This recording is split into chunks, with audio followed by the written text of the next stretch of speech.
Hi guys, this is a quick video on my new Call of Duty Xbox One.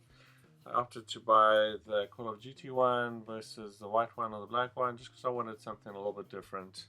And I'm happy with what I received because I read a lot of reviews on the forums and um, as such that, said the box looked really ugly and people shouldn't buy it. But I disagree with that. I think if you want something different, you don't want the white one, you want something that is a little unique. And if you're a big COD fan, I myself have never played Call of Duty, so I just kind of took the risk and I bought it, right? So, but for those guys who are fans, then I think you would absolutely love it. And those that aren't, like myself, then I don't think you can go wrong. It's definitely not a disappointment.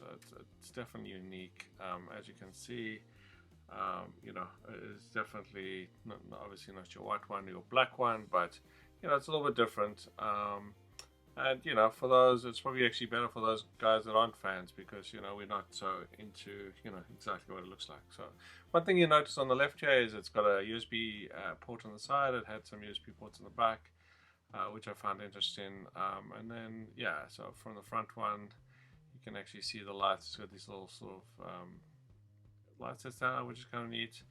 And I'm going to show you in a sec what the controller looks like, and then I'm going to show you what it looks like having put in a CD. I don't actually have a game for the Xbox One yet, but I'll just put in an Xbox 360 CD just to kind of show you, it going in and out. On the controller itself, as you can see, it's got this nice little flat blinking light.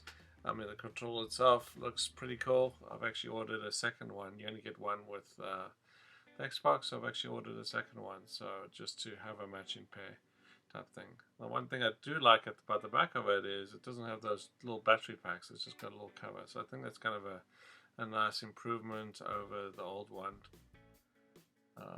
It's just easier to get the batteries in and out, I guess, right? Versus trying to, if you do have different types of batteries, sometimes they get stuck and you can't get them out, and it's a pain, right? So I think that is definitely an improvement. But overall, I'm very happy with it. So I can't complain that, I'm disappointed or anything.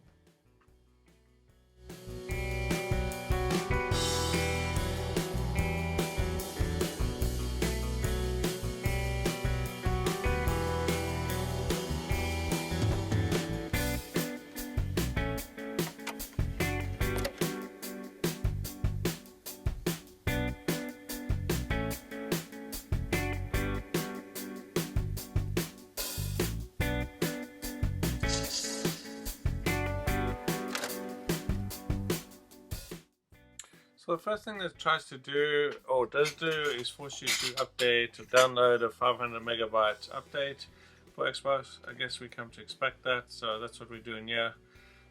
We'll just download this. I'm just going to fast forward. It's going to reboot itself a couple times, and then we'll continue. And really, all I'm going to do is I'm going to go through the various menus. I'm going to specifically look for the setup menu, which I found tricky to find. You actually have to hit your sort of right button on your controller to get it set up. You can't actually go through the setup itself, right? So yeah, it's asking you whether you want energy savings or instant on. Basically, instant on is, I guess, you leave it on all the time. It'll update and download updates while you're sleeping, type of thing. I typically don't leave mine on, so I don't think it's going to make a difference which one I select, but I went with the automatic updates anyway. You can choose colors, I guess, for the background dash. I just left it default green in this case.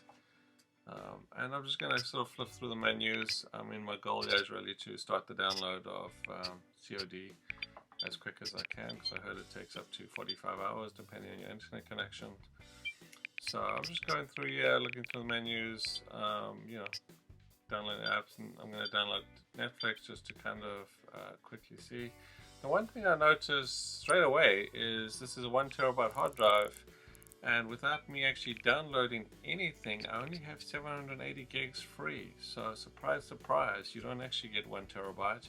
You lose, it's mind-blowing. You lose 220 gigs straight away for the OS, which to me seems incredible.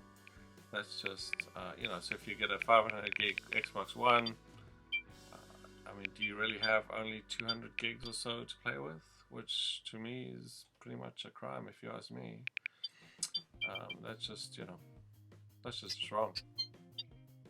Anyway, so I'm just going through looking for the system. I had to hit the button, like I said, on the controller, just the right of your Xbox button. That's that right play button, if you will, to get into setup, and then ask you to go and set up. And I'm just kind of messing around here, looking at various things. I did actually click on display and change it from 24 bits to 36 bits, and then my projector went all haywire. So I had to kind of put it back here and leave it at 24 bits and put it back for it to come back on. So it's kind of strange. I guess if you've got an HDTV, you'd probably be okay, right? So, but overall, the interface is relatively easy to get around. It's a bit more simplified, I find, than the Xbox 360. You know, it's fairly intuitive, I guess. I mean, I think once you've done it or you're used to kind of going around, it's fine. I don't think you have any issues. But yeah, thank you for watching. I hope you enjoy, and if I see anything other more interesting, I will comment. Thank you.